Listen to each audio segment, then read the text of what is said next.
I'm Chris Carter of the Locked On Steelers podcast, and the Pittsburgh Steelers have made their 32nd overall pick. It is Joey Porter Jr., the cornerback out of Penn State, and the son of former Steelers superstar linebacker Joey Porter and former coach as well.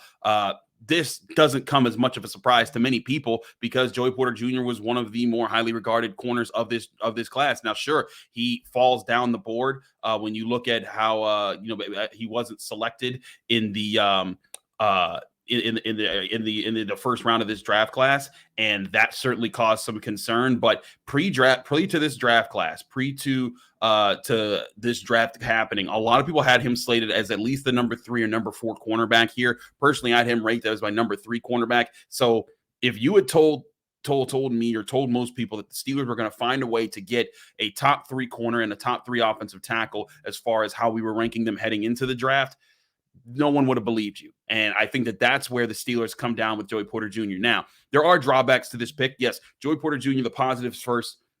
He's very physical, loves to use his hands, loves to jam guys, take them out their routes, loves to, kind of be a bully in the secondary. The Steelers want guys like that. They want guys who are physical dogs, guys that are going to get in their opponents' faces, and guys who are going to mess up the routes of their opponents. And I think that when you look at his size, 6'3", 190-ish in that range, he's going to be a guy that can play with bigger wide receivers like Jamar Chase. The question is going to come for Joey Porter Jr., how does he play in coverage when he loses a step in a route here? Because that was some concerns. He ran a 4.46 on the 40-yard dash, a good time.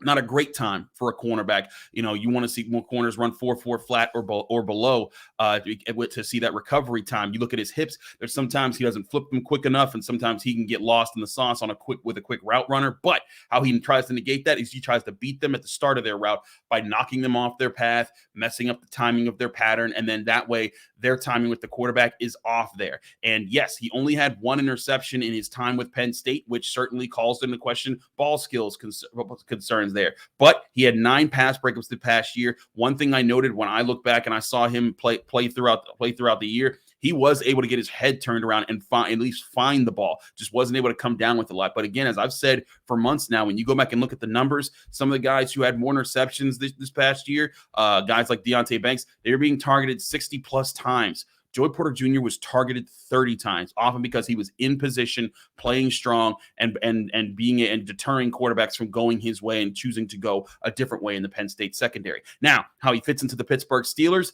lots of things to cover here. One, the question, will he start right away? I think he will come in, have to battle with Levi Wallace. I think that he's going to be a guy that earns significant snaps pretty early on, if not earning the starting job right away. But Patrick Peterson, this was what we talked about. You got Patrick Peterson in there. He's a wily veteran that wants to be around for at least 2 more years. So you wanted to make sure, hey, we got this guy who's a perennial Pro Bowler in his career. He's been highly respected. He's a guy that's been around the NFL and he has a lot to teach. You want your young corner of the future to learn under him how to be a premier corner in this league for the long haul. And now you have that guy in Joey Porter Jr. So lots of positives there. But again, drawbacks. We talked about the lack of ball skills, lack of ball production, to prove it exactly there. But we also should talk about this.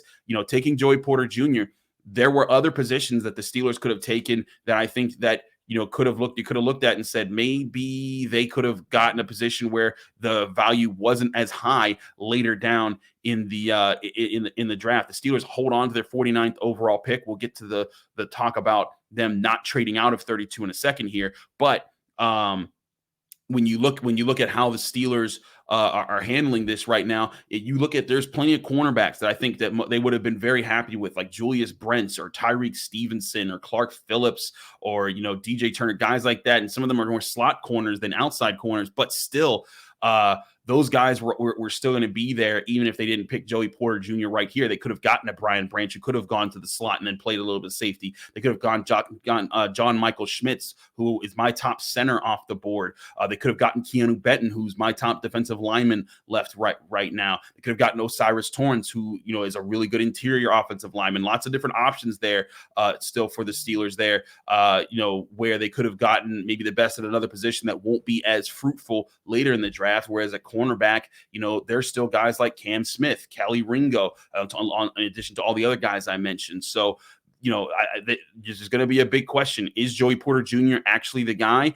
I think that there's a good chance that he is. I think that he's going to take work like any rookie, but the Steelers are going to need to get to work with him, make sure that he gets sharper in how he stays in position, maintains proper leverage, especially inside leverage when he's running his man press, because that's what he loves to do the most, and find ways to avoid penalties because he likes to be handsy, he likes to be physical, avoid those penalties while finding a way to make plays in the football. But certainly he's an athlete that can certainly do that. I think that he fits that trait there. The question now will be, what will they do after this to address another need in this NFL draft class? But let's also examine what the Steelers didn't do. The Steelers didn't trade away from 32, which we talked about the possibility a lot this offseason.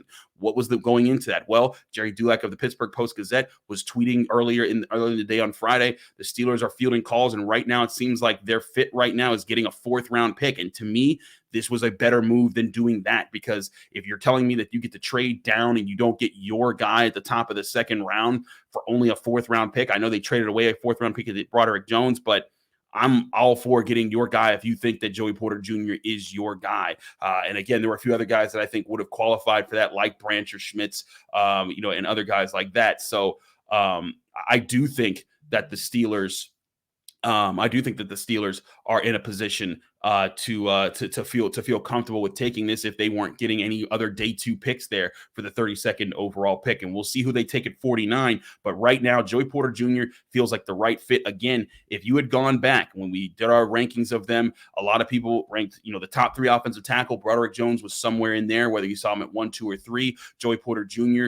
was at a cornerback, who's usually at the 3rd or 4th spot with a lot of people's rankings. And if you had told someone that the Steelers were going to get one of those guys, they would have said, okay, that would have been a win of a draft. But if you had said that the Steelers got both two guys that fit in both of those categories, I think a lot of people wouldn't have believed you, because they would have found that highly improbable. But somehow Omar Khan and the Pittsburgh Steelers get it done, and effectively that means that the trade for Chase Claypool way back in the middle of the past season was to get the pick that ended up being Joey Porter Jr. Does it work out? We'll find out as the year continues. We got a lot more coverage here on the Locked On Steelers podcast, on the Locked On Podcast Network. Find me on there and on the Pittsburgh Post-Gazette as I give more of my thoughts on this pick and how the Steelers need to continue handling their draft class. Again, I'm Chris Carter. Thanks again for tuning into this special episode, or this breaking news episode of the Locked On Steelers podcast. I'll be back discussing the 49th and 80th picks of how they handled this draft class later tonight. Stick it right here with the Locked On Steelers podcast.